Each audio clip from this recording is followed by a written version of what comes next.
anxiety too? The fear of loving? No. Okay, good. You know, this lecture it's sort of everything, this idea of love. And yet, this particular lecture I find so helpful because it's really about what's at the core of our inability to love. Like what's at the essence of the struggle many of us feel with being in love. And I don't mean in love romantically, just being in the energy of love. And so I think it's a foundational lecture. So I hope is that you experience that way. And I think there's 3 assumptions that I want to start with that may frame a discussion of this lecture, and they're not necessarily in the lecture. But the first is that we very much live in our unconscious mind. So we think we're conscious beings, but a pretty low percentage of our existence is actually in our conscious mind.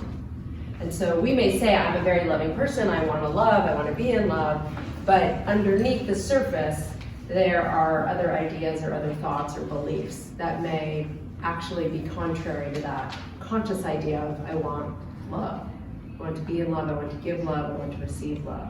So the first assumption we're making is that the struggle we have in love is probably coming within the unconscious.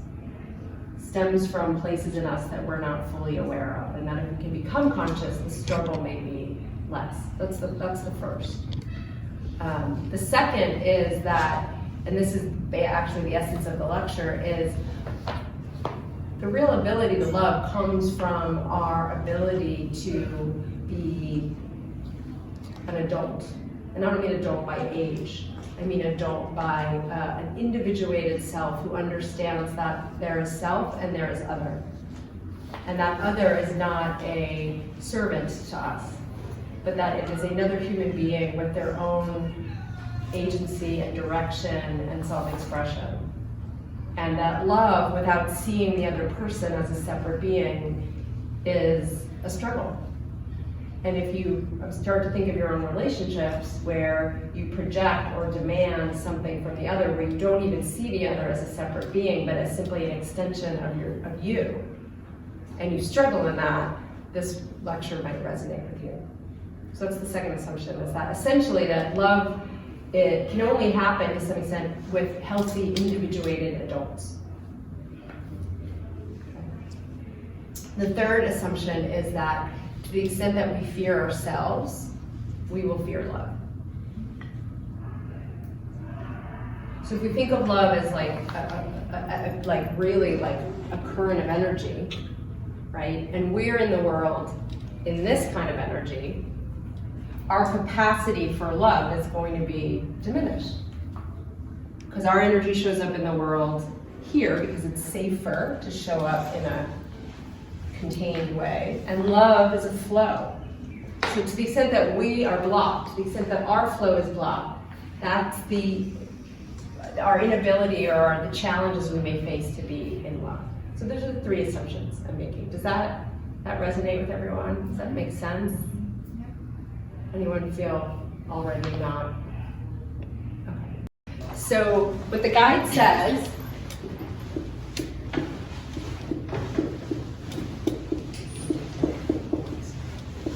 is that most of us love from a child in an ego state of consciousness. So how does a child love?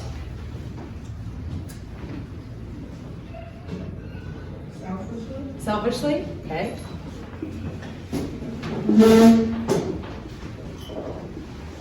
How else does a child love? Demandingly. Demandingly.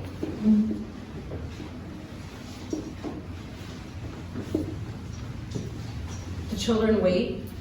Well, no. So they want love Now. instantly. Right? What happens when they don't get what they want? Get what they need?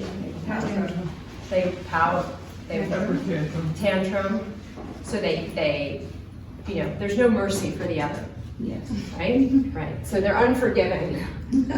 Let's call them unforgiving.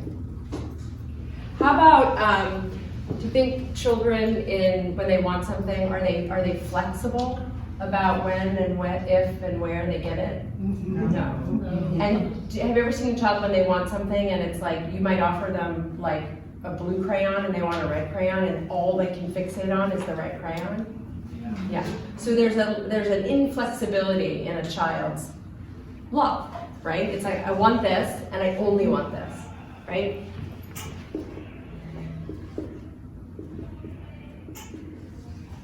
What else? How much do you think a child is invested in giving? 0.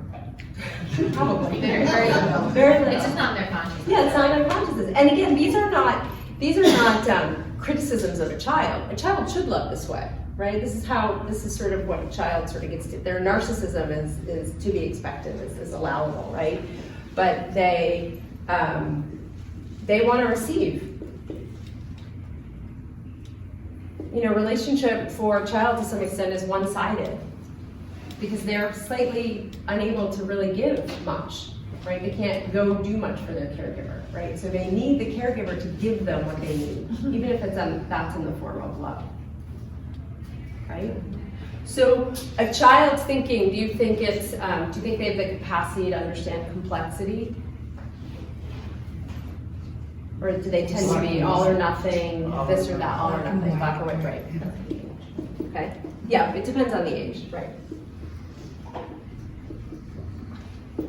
And what about their tolerance for loss?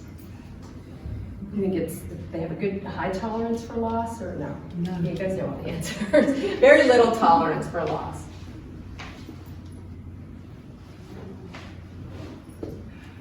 So what the guide says is that we as adults love from this place, right? That unless we grow ourselves up, we are children, right? In terms of our attitudes about love, our demands of love. We are children in adult bodies looking to be in love. Again, not in love, but in love, in the current love. Now, why is this problematic? If there were a child here now, we'd know right away Right. why it's problematic. Yeah. Why is this? So this lecture is about the fear of loving. It's not the fear of being loved, right? I mean, it's in there, but this is the fear of loving, right? So if a child perceives, again, unconsciously, but if an adult with a child attitude thinks love is essentially that you, other, are my master. You're my master, I'm your master, and you do anything for me. How do you think they're gonna feel about giving love? If this is what love means. Right. I work with people who always say, like, I don't wanna lose my freedom. I don't wanna be in a relationship because I don't wanna lose my freedom. And I'll ask them, I'll say, well, what do you mean by that? And sometimes it's a practical thing. It's like, well, I like my independence, I like this, I like that. But if we get underneath it, like, this exists. There's a belief that if I really am in love, then I have to basically impoverish myself to this other person. I have to fully give myself away. Because in the child's mind, that's what love is. So, who would want to love in that place? I would. A masochist. Right? Yeah. I mean, to some extent, right? Yeah. And, there are lots of us who feel like in order to keep love, we have to give ourselves away. We do have to lose who we are to get people to stay, right? And we can think of a lot of ways in which we've self-alienated and said, well, I want this, but I won't do it because it will make my partner or make my friend or make the other person go away, right? So there's this unconscious, hopefully soon to be conscious belief that what the guide says is that love is slavish submission. Mm-hmm. From the child's perspective, love is the other one gives you unconditional surrender. And so if that's what the child believes love is, they're not going to want to love in return. Because they don't want to lose their freedom. They don't want to become the unconditional surrender to the other person. So that's the first and major point of this lecture. Is that we love from a selfish, what's this one? Demanding. and demented, selfishly demanding, instantaneous, unforgiving, inflexible, unwillingness to give, only receive. We have little tolerance for loss, and it's an all or nothing that we love from these places as adults. Do you feel that in your own, can you imagine that in your own life? Yes. In your own relationships with people? Sadly. Yes. Sadly. Right. So we have to recognize where we are loving from child consciousness. We have to know that there's a place in us that may love from this place or not love because of this belief. Now, why do we stay a child? For adults, why are we still children? Trauma. We haven't seen it modeled. Haven't seen it modeled, right? So the process, do y'all know the process of sort of attachment and then individuation? Sort of in developmental theory. I mean, you won't go too far into it, but essentially, a child's first experience of relationship is through attachment with the primary caregiver. And ideally, it's a secure one. Right? In attachment, we feel safe in the world. In attachment, we reference our sense of self through mother often, the primary caregiver, but often it's mother. And ideally, that goes well. What ideal. Yeah, well, doesn't it have How about real life? Yes, sometimes it goes well. Oftentimes it goes well and then it drops and then it gets better. But no, most of the time it doesn't go that well. But it goes well enough. Let's just say for most of us in this room, well enough. We're functioning, we're standing. Thanks, Mom.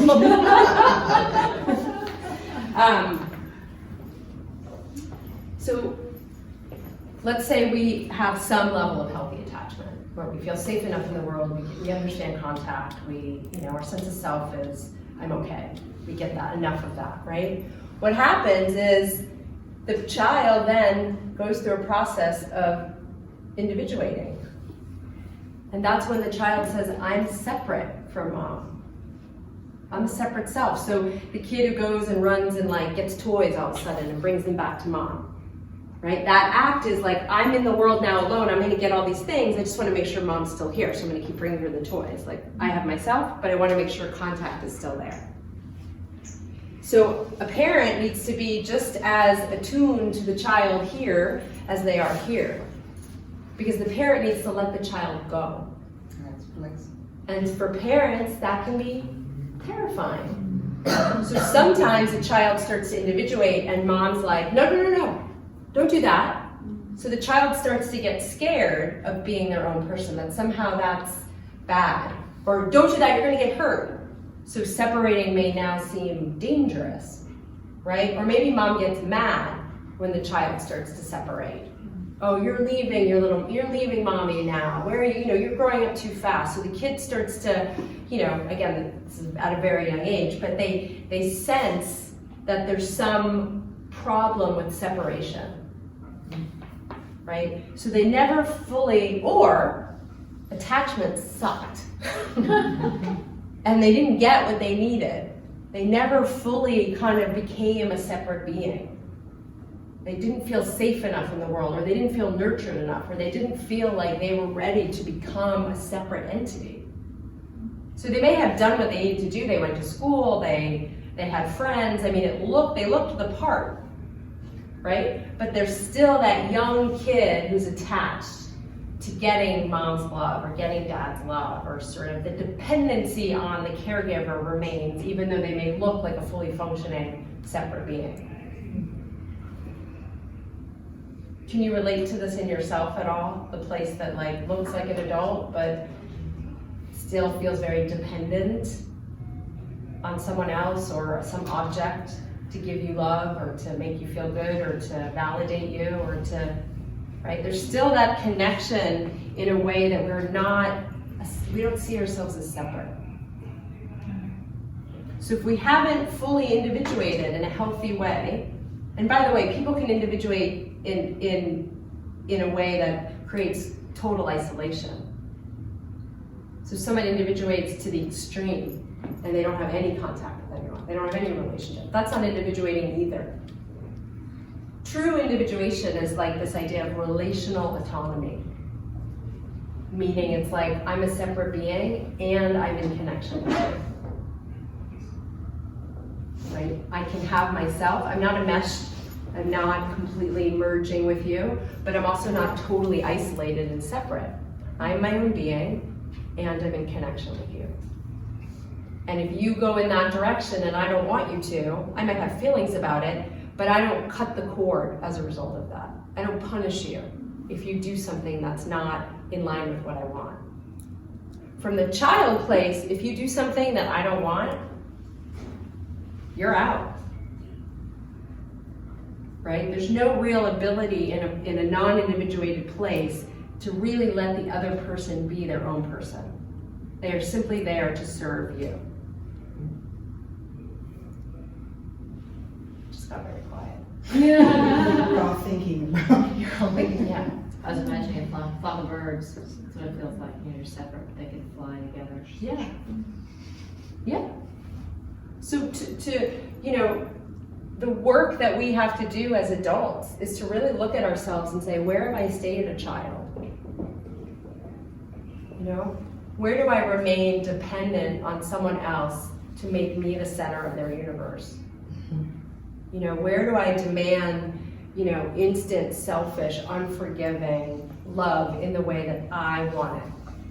Where do I punish my partner or my friend if they have their own self-agency and do something that goes against my will, the way I want it? Do you have relationships where you punish your partner or friend or whatever if they do something that goes against what you want? Assuming it's, not like they're gonna go murder someone. Yeah. And what happens? It results in more separation. Strange. Yeah. And what is it about the other person doing something that they want to do that's so offensive to you?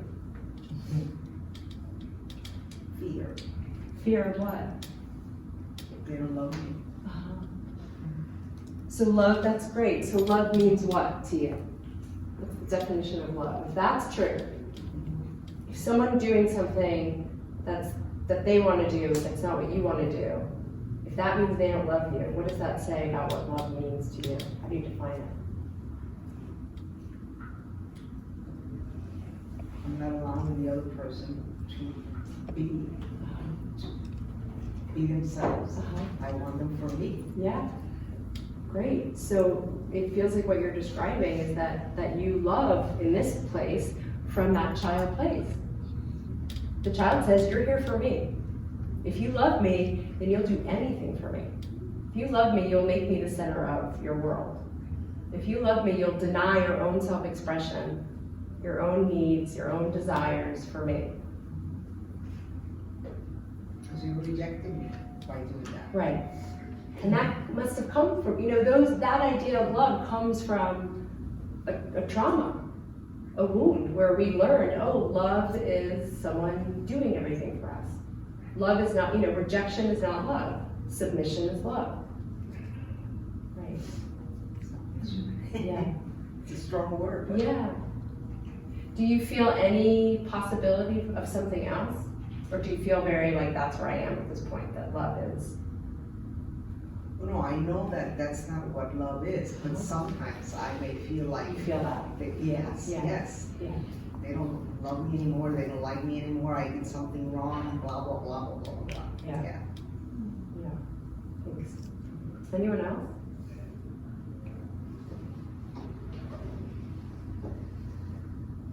Well, I have a slightly different one because mine was not that I was attached to, I was disconnected. So it's hard for me to relate it on this way, but the idea that there's anyone to rely on, Yeah. it's my problem. Yeah. So I have to rely on myself completely. Yes. And this lecture doesn't so much go to the place of what you're talking about. And that's why this is just one slice of love and loving, right? I mean, there's so many, why we're afraid of love can be because we got hurt in love so many times. And so we say, screw that, I'm out, not participating in this love thing. Yeah. right? This particular lecture focuses in on this idea that we love from the child place, and that we have to own that in ourselves. We have to be willing to feel the pain that comes from separating from the parent, so that we can really enjoy people we love as separate beings and to celebrate them. I understand that even though I don't. I get it. Yeah. So the other piece in the lecture is that I talk to a lot of people, myself included, who say, well, I don't trust the other person. If I love, I tend not to trust them. And what the guide says is that may be because they're untrustworthy. That there's a possibility that those people that you're in a relationship with are not trustworthy, and they've proven themselves that way. Or there may be a place where you've gotten hurt, you've been hurt in love, and it just feels like you can't trust love. But from this lecture's perspective, what it says is that we don't trust the other. It's a little convoluted, so stay with me, but we don't trust the other person is going to meet our demands. But again, the demands are coming from the child place. So we're holding someone accountable for something that they're not supposed to be doing in the first place. Right? So if we can get through and understand what our demands are, our ability to trust the other, our ability to really see the other, can change exponentially. Because now we're not holding them up here anymore. You've got to meet and you're never going to meet that, so I don't trust you. If we can right-size need, we can right-size our expectations of other people, we're more likely to trust them because I think they can meet those needs, they can meet those expectations. Right? The child that's unconsciously saying, the child in the adult body that's saying to the other, if you don't look at me exactly the way I want you to look at me, I'm not going to trust you. I mean, that's an unbearable experience for both people. For the person demanding that and for the person having to give that back. It's unrealistic and unfair. It's unrealistic and it's unfair, but it happens all the time. Because it doesn't feel like that when you're in it, because you're unconscious of it. Yeah, you're not conscious of it. Once you become conscious of it and you start to see it, you're like, oh my God. You know, I was telling my aunt, I was talking to a friend the other day, and he talks. And I don't talk that much if I don't have to. And he was talking, and I was like, too many words. You know? What?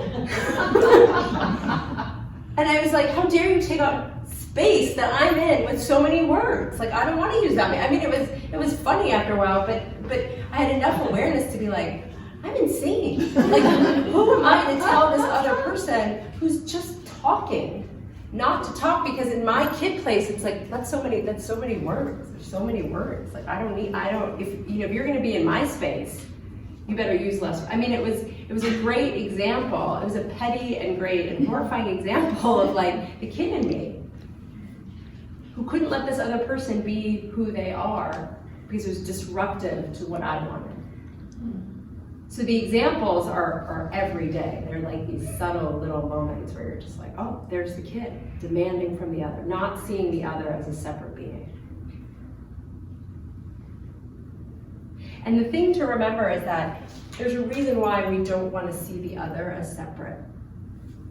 Do you have a sense of why that would be? We want the safety of attachment. And what's another way of saying that? Well, I mean, from the child itself, it's selfish, but it's like, it's painful to separate. It's fear. It's like, it's painful. It's painful. And how do you feel those feelings? Yeah. And the person you're really separating from most likely is the parent. Even if you're 80 years old and you're trying to individuate, that loss is loss of mother, loss of father, loss of innocence, loss of someone coming and saving us, whatever it means to a kid to be cared for. When we individuate, we kind of give that up.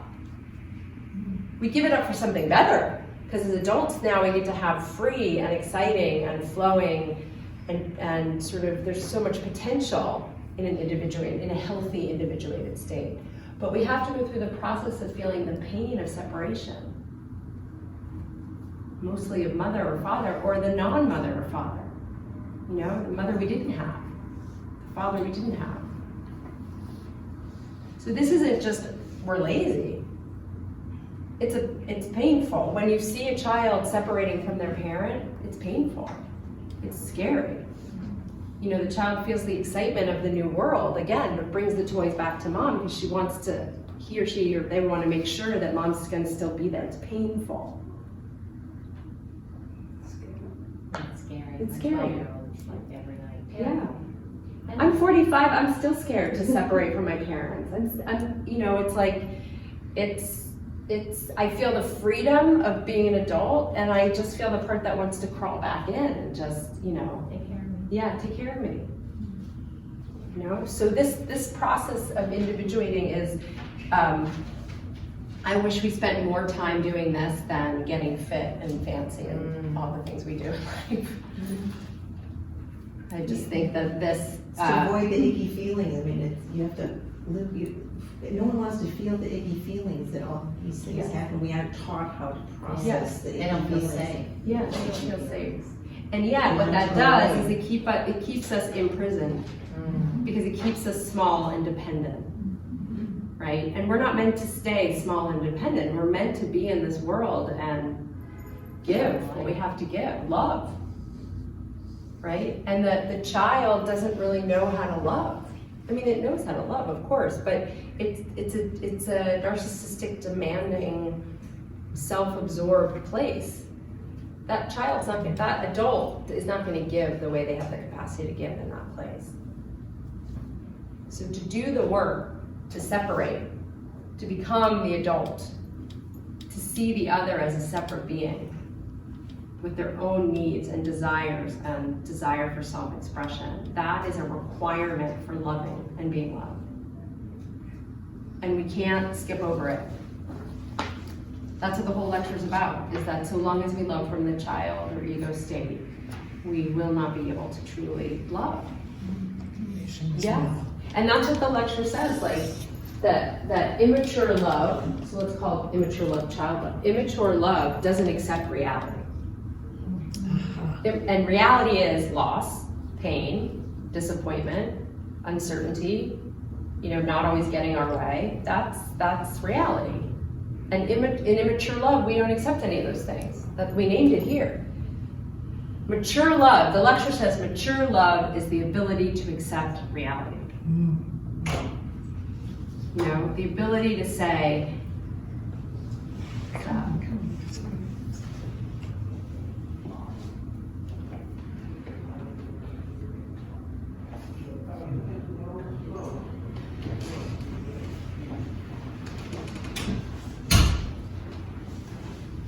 so I wrote this little, this might be helpful for us to, wrote this little, can I erase this?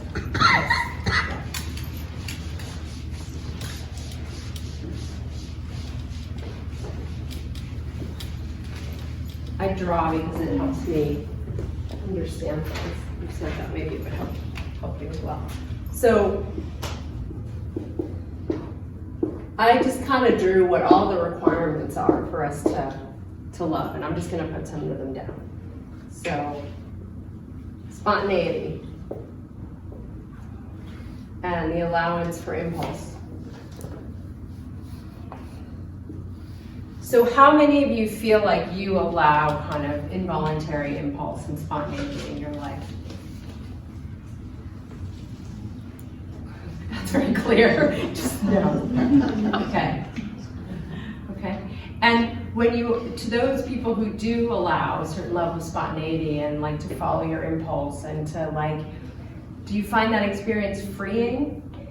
Fun. Fun. Yeah. Pleasurable. Scary also. Scary. sometimes. And for those that don't allow for any spontaneity, why? Growing up in an alcoholic home, there was impulse or spontaneity was not you were out of control, and that was a very scary feeling. You had to always be in control. Always being. Okay. Great. We just talked about this. Acceptance of reality. With reality being loss, uncertainty, ambivalence, or let's call it, you know, like there's no clear answer. How many people can live in this well, acceptance of reality? No. Okay. How come? What is it about reality that feels so unacceptable? Only in certain relationships, but I think, I think it's the avoidance of pain. It goes back to that just feels too scary to feel. Okay. And for those that feel like they have sort of a healthy relationship with the realities of reality, what's that like? I've learned to live with icky feelings, to process through icky feelings. So the two of you are saying basically, you know, you avoid it because you have to feel something, and you're letting yourself be in it by feeling the feelings. Right? Yeah, it's hard. It's hard. It's very hard. It's hard. I lost a sister at a young age when she was young, and that, I think, that was a loss that really made me understand loss. That was a loss that's... Yeah. Yeah. Sometimes we have to have loss to learn loss and accept loss and to feel the pain of it. And sometimes we, even when it happens, we turn from it until we're ready to face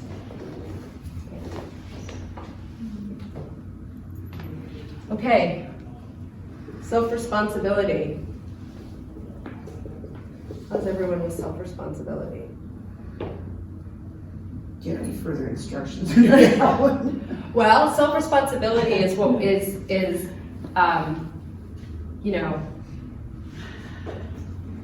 like, instead of saying to my friend too many words, I'd have to take responsibility, like, okay, there's something bothering me about this. Like, rather than put it on this person and shame that other person or make it about the other person, it's like, what's going on for me right now? Oh, what I'm feeling is like my space is being intruded upon. That's familiar to me. I grew up in that, where I felt like my space was intruded upon. So this is my stuff coming up. And I can name it to that person and say, you know what's coming up when you're talking is I have these memories of never feeling like there was space just for me. That's very different than too many words. Yeah. And in fact, when I said it to him, I was like, hashtag too many words. I mean, I mean, it's cool. But it's like, that's self-responsibility in love. That's saying like, yeah, this is bothering me. You're not bothering me. This is bothering me, and here's the reason why. I have to own it. It's too easy to just throw it on the other person. That's not self-responsibility. So to have love, to be in the current of love, we have to be willing to take responsibility for our part. And that's hard when we're in that kid place. Flexibility. So the opposite of flexibility is basically being completely willful, which is my way. My way. So to anyone here in relationship with people, do you feel do you have a forcing energy that says my way in your relationships with people? Even if it's subtle, like, yeah, we can do whatever you want after we do what I want.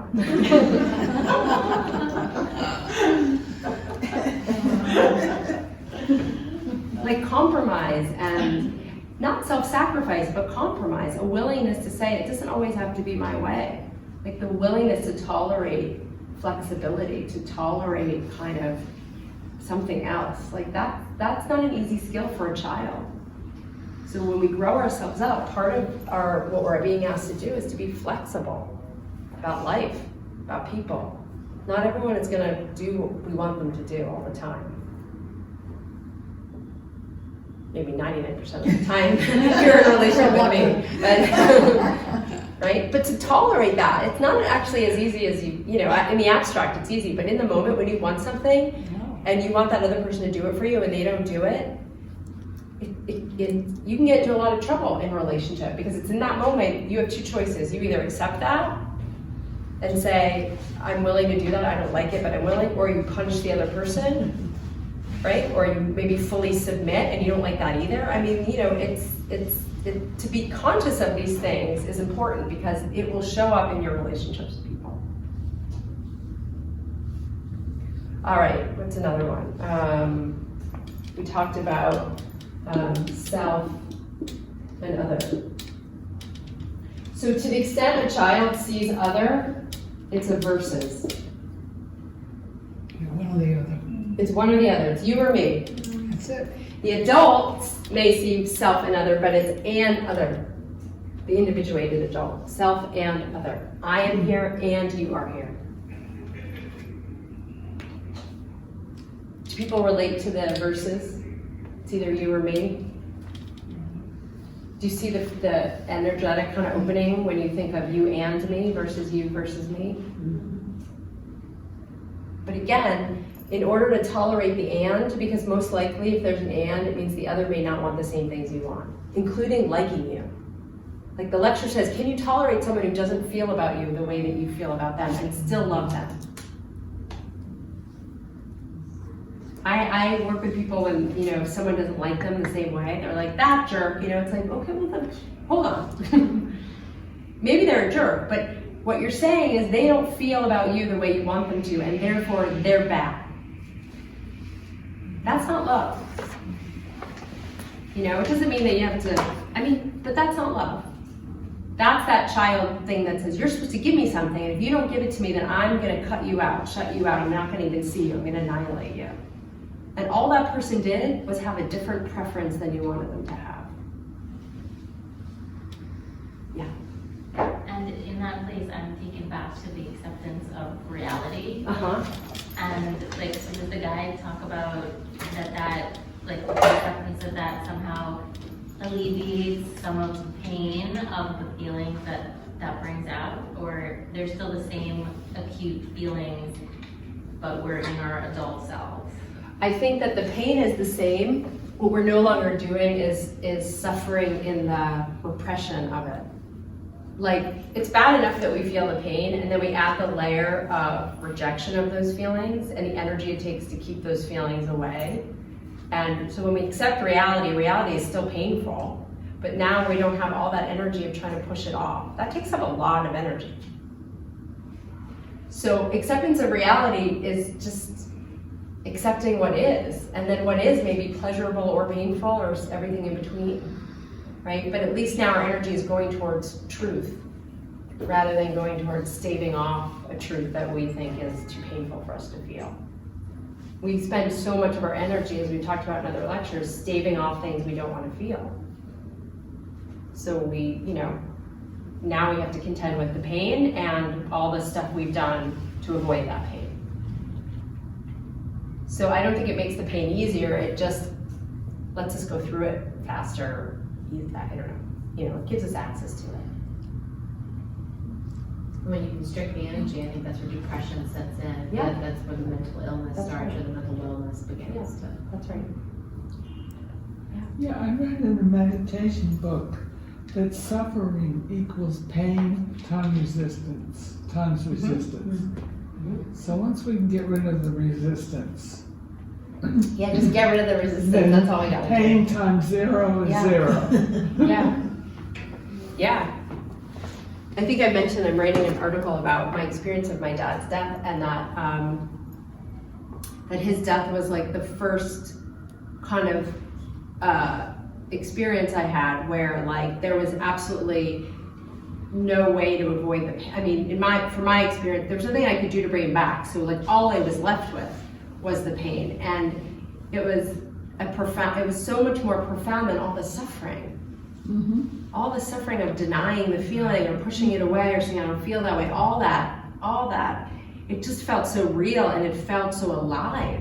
As painful as it was so alive. I never felt that alive before than in the grief. So there's an aliveness when we let ourselves be in the reality of life. There's a deadness when we avoid it. There's a numbing, right? We're whistling past the graveyard. Right? So, remember how in the beginning I talked about like to the extent that we fear ourselves, we will fear love? I think I said that here, right? Yeah, Sounds familiar. Let's just say I did. So, surrendering to our life force, our amazingness, our heart, our gifts, our sexuality, our intellect, our emotion, everything. We're surrendering over to that. We're willing to say like, that mechanical, rigid ego that has a watchful eye and makes sure that everything is right, like that's not going to be in charge anymore. What's going to be in charge is like my life force, and it's going to flow. That creates such an opening to love that it sort of, the mechanics of the ego, the mechanical nature of the ego can't let us touch. So as I've always said, the reason why we do body work in core energetics is because the body is the vehicle with which, our ego gets to function. It's that place where it holds it all in. It doesn't really allow for the spontaneous flow of our life force. So the more we work on the container, the more we build our capacity to feel more feelings, the more we can tolerate the flow of our life force, the more we're going to be able to love. We're going to fear love less. Does that make sense why that would be?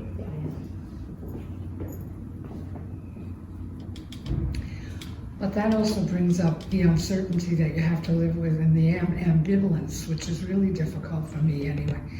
That the life force has got a lot of beauty in it, a lot of energy, and a lot of love, really. But there's not much to hold on to, and no control, not too much control going on. That's how it might feel at first, right? Yeah. And remember that that's probably where the kid got hurt. Children get hurt when they're, a lot of times they get hurt when they're actually in their full life force. That's the place where they get shamed. Don't be so big, don't be so loud, don't be so the contraction of the energy happens usually as a result of being in their bigness.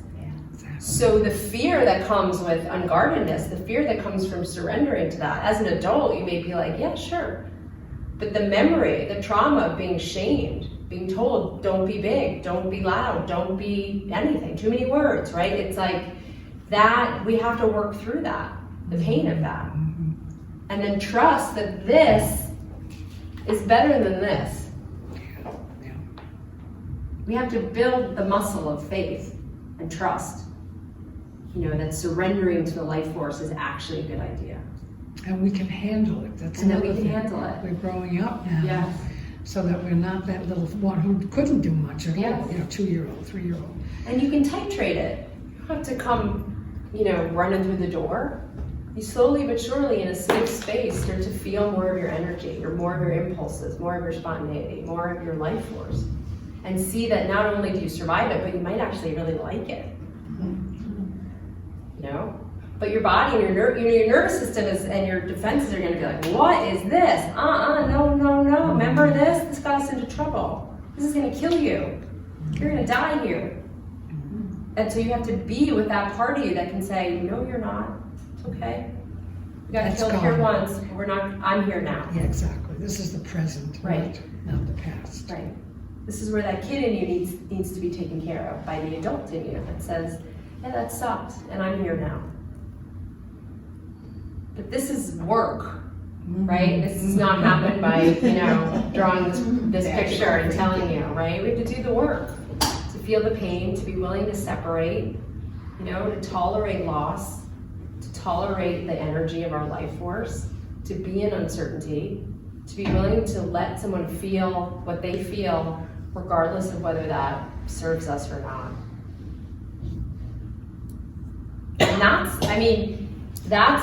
the essence, that's the lecture. There are a lot of other lectures about love in the Pathwork, but this one honed in specifically on this idea that like when we love from that demanding child place, we aren't really capable of giving or really receiving.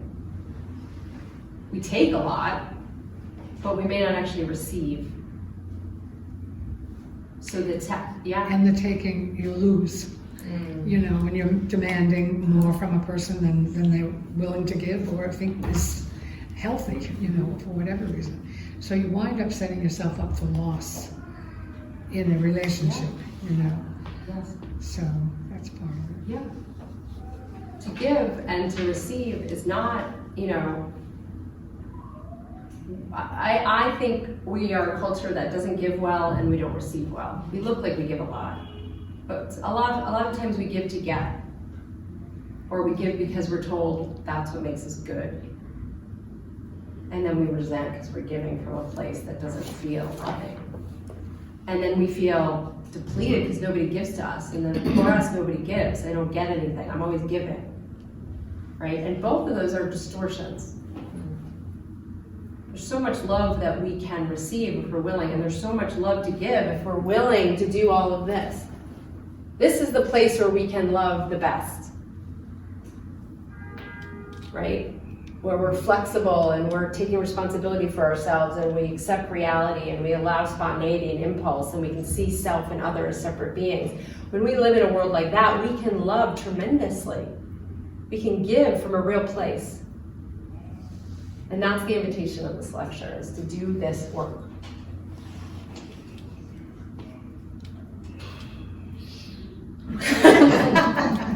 Sometimes I feel like it's the consciousness of it all that's really complicated, right? So I'll give a quick example. My husband and I, we've been married, I don't know, 20 plus years. And so, we have these little things that drive each other respectively nuts. And he asks questions, and not unlike your too many words. Like, it drives me nuts. He asks so many questions. I'm like, it's white. Like, the wall's white. Why didn't you know what color white? And inevitably, this is a pattern we've had for 20 years, and we have not shifted, even though I'm pretty familiar with this concept. So is it just fear, comfortability? Like, why? I think the question would be is like, what's it to you? It's like, Why do I again, care? you might be, Why do I care? Right. It's 18 hours of talking about white walls. Right. Why do I care? because because you do, and so the opportunity may be like, why do I care?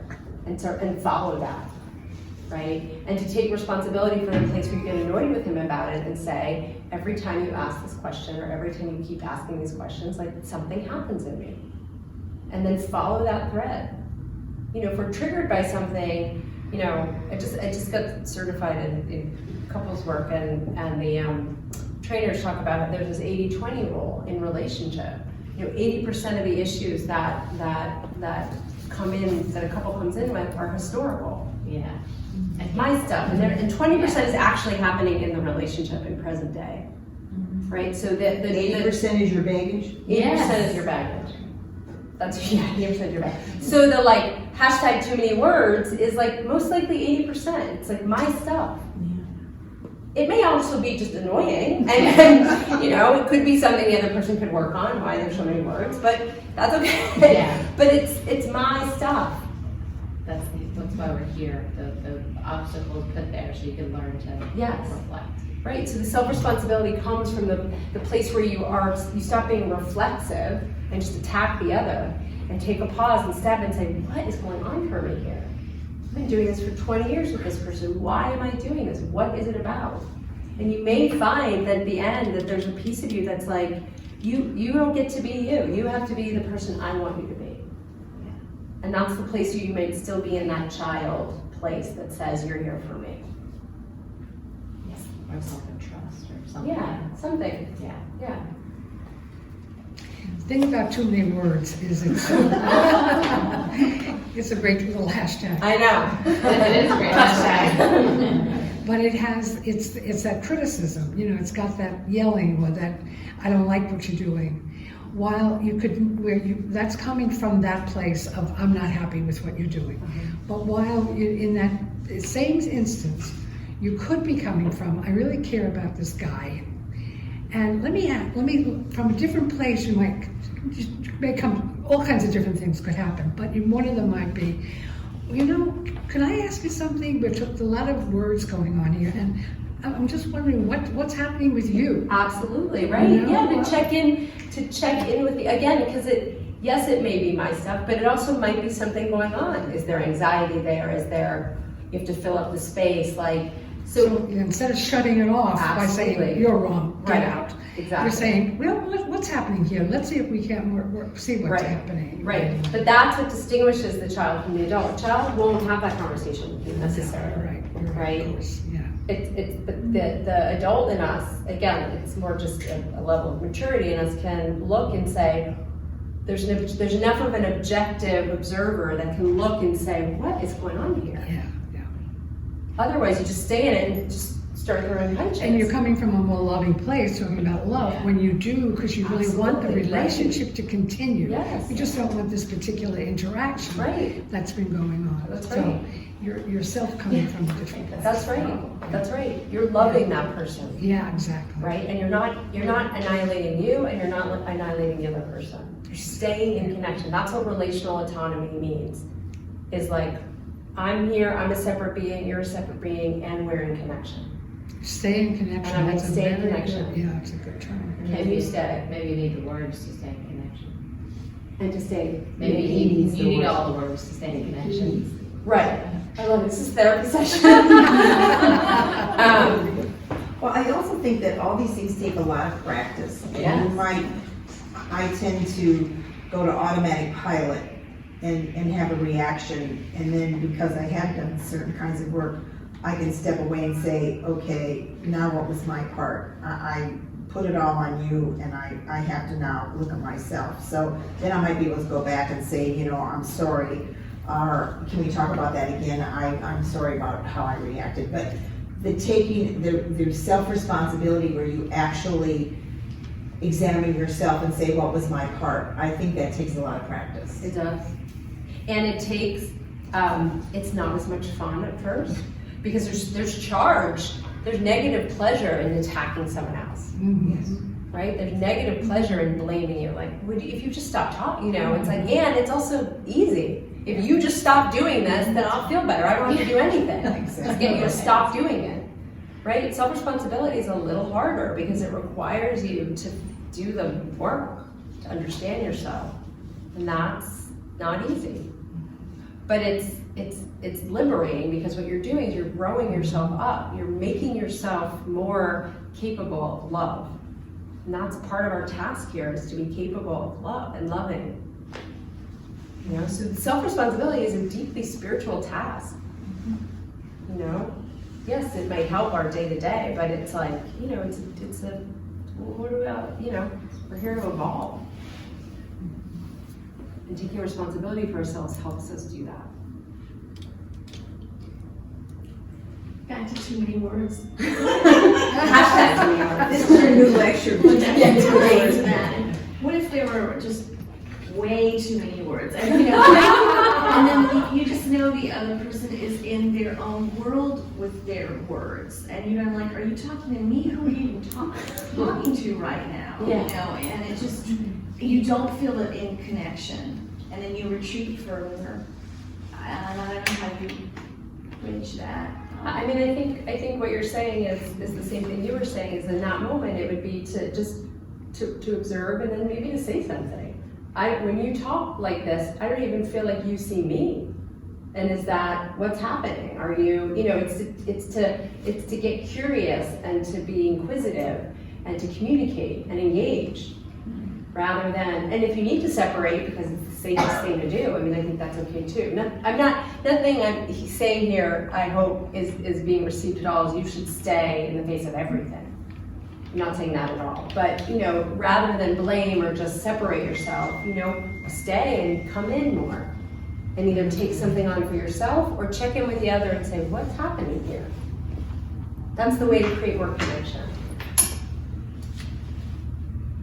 Yeah, that's terrific to reinforce. I think that's hard to remember in the moment too, when you feel the charge. Yeah. You're like, oh, pull it back. Pull it back. But then take the next step and be curious. Yeah. That's even better. Yeah.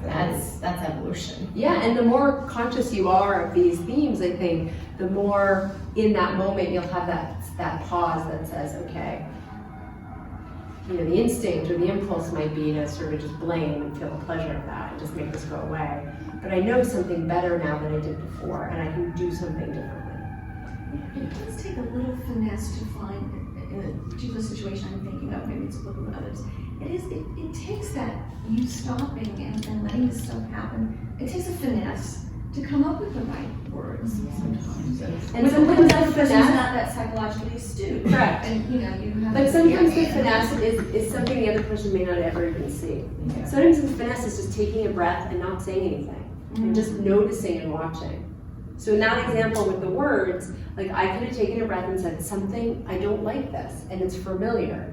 And that person doesn't need to know about that in this moment. But I need to check in with myself and say, what is this about? That's the 80%.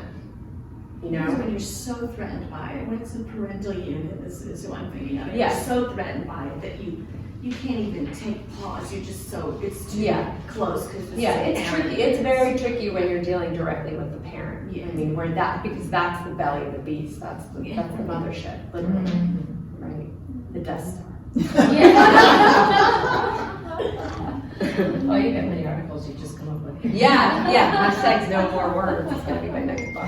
Death Star. Yeah. Yeah. Any questions about, does this feel like, does this make sense? Yes. Yeah, it's true. Do you see its relationship to love and loving and being loved? Do you see how it fits together? Yes. I like the body work component too. The body work is necessary because, again, so much of this, the resistance to this comes from, so much of the resistance to this it's not a mental exercise, it lives in our physical body, you know. And in those moments where you're triggered by your husband or by your mom or triggered by this person, it's like, you first feel it in the body. It's not a mental thought, it's like, Yeah. right? It's like the respond, and you know, like, oh, it's like I'm right back in the trauma, right? And so it's a body experience, and so allowing for that expression to happen in the body through movement or just, some kind of somatic expression, or just even going into the memory of it through breath is very important.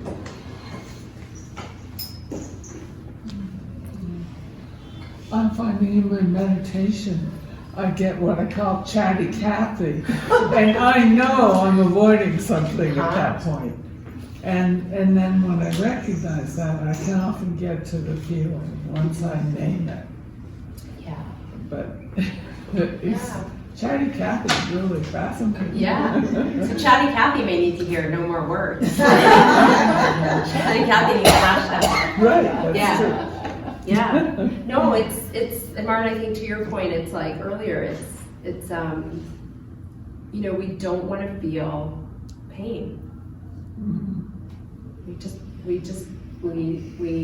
either fear it, we don't like it, we don't think we'll survive it, we think there's no other side to it, and yet it's like when we feel it, like, my experience is when I feel it, like my world opens up in a way that when I don't feel it, it stays very contained.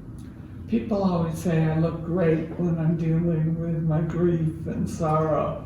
Because you're at least feeling They just pick it up. They feel your aliveness. Yeah. So we want love, right? But we're unwilling to be alive.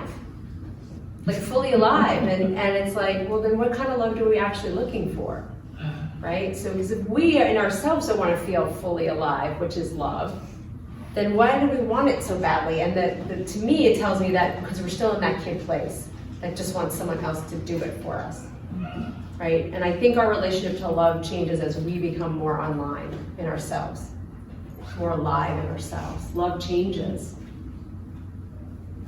You said something interesting with the pain. When you feel pain, you think, at least sometimes, that it's not going to end, that it has no end. And I think that's it's very good. It could even be an evolutionary thing, that pain, to the body that has to stop. That's it, you just fix it and you don't deal with it. And of course we've changed evolutionary, we're getting in touch with our mind and realizing how the mind is running everything. So that thought is really, if that thought is in my head, there's a pain and it's not going to end if I let it in. There's no end to it. That's a very energetic, strong thought. And, and if I let that go, though, if I say it can have an end and I can go into it, that's unusual. We don't usually do that. Yeah. So it's counterintuitive. Yeah. But I think there are, in my work, we consciously go into it. Yeah. right? And then we go into it a little more, and we go into it a little more. And so a lot of what you're talking about is the anticipation that something's gonna be a certain thing. Once you're in it, it has a very different experience, right? So it's the anticipatory anxiety of what something's gonna be, and we make it bigger and bigger and bigger and worse than it often is. It doesn't mean that when we're in it, it's not awful, but it's not the awful we imagine. It's a different It's a different kind of awful. And it Different kind of could just, and it may not even, I can see where anticipation would cause it also, but it might even just be a reaction. Oh my God, there's that pain again. You know, the body goes up, and it just says, I'm not gonna deal with it. I do. Yeah. I'll turn from it. But to reverse that, and then, well, wait a minute, this is a golden opportunity for me not to do that. Yeah. That would be very helpful. Absolutely. Yeah. Yeah, so that's part of your work. Yeah. Both of you were saying that, it's about feeling it. Facing it. Yeah. Maybe that's where term comes around. Yeah. That it's facing it instead Yeah. of running. When we face it and feel it, we don't have to spend all our energy running from it. Because the more energy we spend running from it, the more we're running from love. That's more painful. It's very You painful. have to learn it though. You have to learn Yeah. it. That's not the direction to go. Yeah. Anyone else?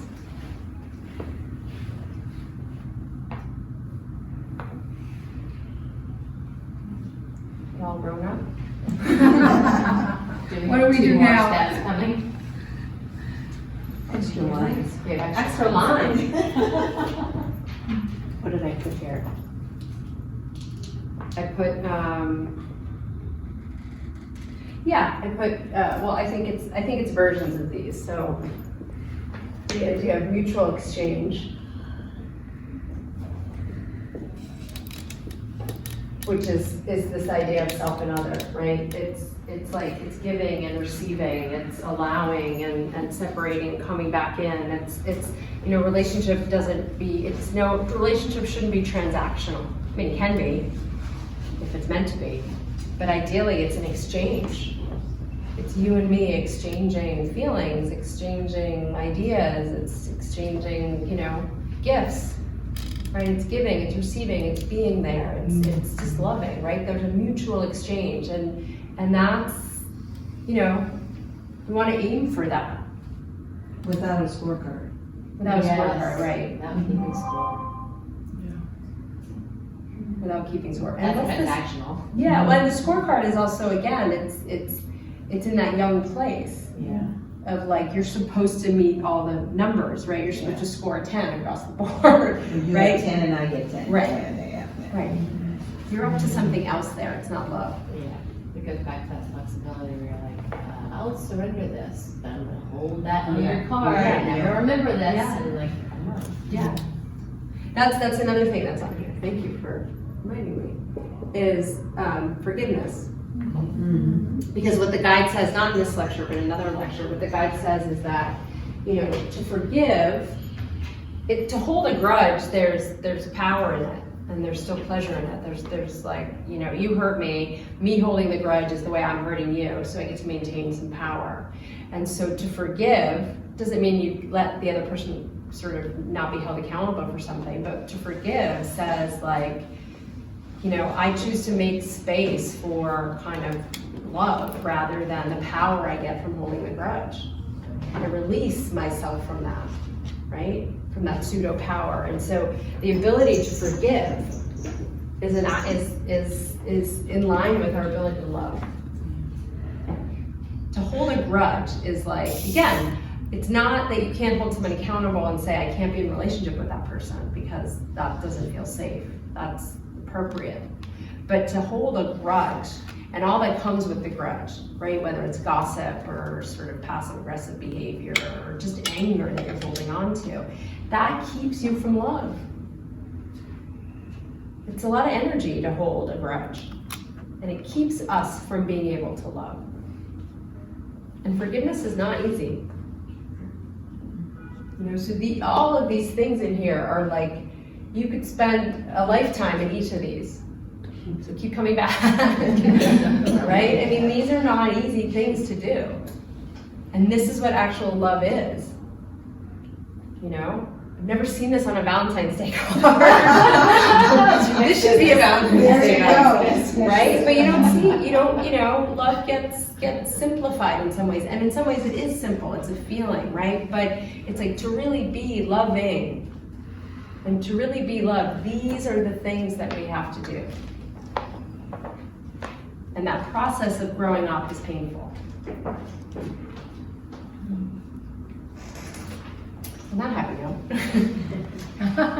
It is a happy note because it's like it gives me hope when I read this because it's like when I drew this, I was like, I can learn how to love because I'm learning how to do all of these things. Mm-hmm. So now I get like, oh, what I've been up to all this time is teaching myself how to love. That's what this work has been about. And that's like, oh, cool. This, I thought, oh, I'm just working on myself because I'm a narcissist, or I'm working on myself because everybody else is. It's like to realize that I'm working on myself to actually be capable of loving and to experience love, like that is very worth it. So. You said love is a feeling, and I think the kind of love for me that we're talking about, it definitely is a feeling. It certainly can be a very rich feeling, not even a person being there, but just a loving feeling that you have. Not saying that's not true.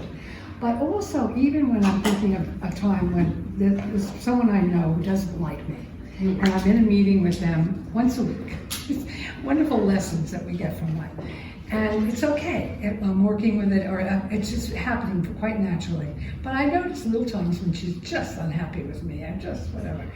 But in other words, that feeling that I have, it's not a feeling. There's something going on there that is intangible. And it's not bothering me, which is a miracle, right? And this has been going on for a while. It didn't just happen now, months. And that's a love that doesn't have a feeling. Mm-hmm. It's there's some things in life that you just really can't touch or feel.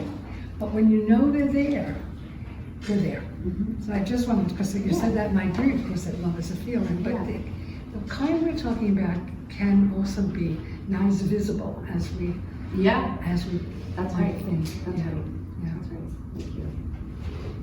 And Mary, Yeah. Hi. What I've noticed now after, knowing a lot of my defenses and what they are and trying to make myself safe, is that some of the guide's words that stand out to me of how the early childhood experience remains a gateway my whole life. Mm-hmm. So I've noticed in my elder years, the same stuff comes up that it did in my younger years. And yet I'm using it more as a gateway. Mm-hmm. And so with some people that it might be who are discovering something about themselves, I had this just recently with somebody I was working with and saw kind of something that kept reappearing as a early childhood defense and called herself, stupid. And you had some self-judgments. So I feel like that does arise very commonly when people are uncovering, the self-judgment. Yeah. And I feel like the guide in here, one of the questions is very clear in this one, and of course many Pathwork lectures, about, doesn't use these exact words, but in going into the unconscious, and the asking questions, making requests. Mm-hmm. So what comes to me is, then I have a relationship with this other, this self and other, and it feels safe to have this higher power, this God self that I'm in conversation with and making requests with. Because somewhere in a lecture the Pathwork guide said the first step of transformation is observation. Mm-hmm. It's not trying to be different. Mm-hmm. It's not trying to change everything. Mm-hmm. And it's in this lecture that we kind of pull it out in one of the questions where a person's asking the guide's responding about prayer. It really is a lot of observation, a lot of reporting in before trying to change behavior. Yeah. And I think that's a very important step. Yeah. I mean, in 12 steps, it's, awareness and acceptance, and then action. Mm-hmm. It's like we first have to even be aware that we love from a dependent child's place. Mm-hmm. And then look at it and see it and say, oh my God, here it is. And not do anything differently yet necessarily until you see it, because then once you become aware of it, you have to accept it. And part of the acceptance is feeling the pain of what it means to stay that young dependent child self and what it would feel to give that up. right? So that's a process of actually feeling the feelings and working through the distortions. From that place, maybe then there's an action you can take with the other. But it's like, it's a solo, with the support of others, it's a solo process of awareness and feeling it and doing the work and then taking action. So I agree, I completely agree.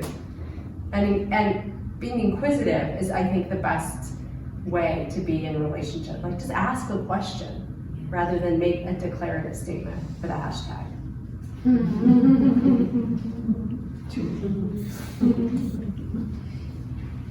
Anyone else? Well, thank you.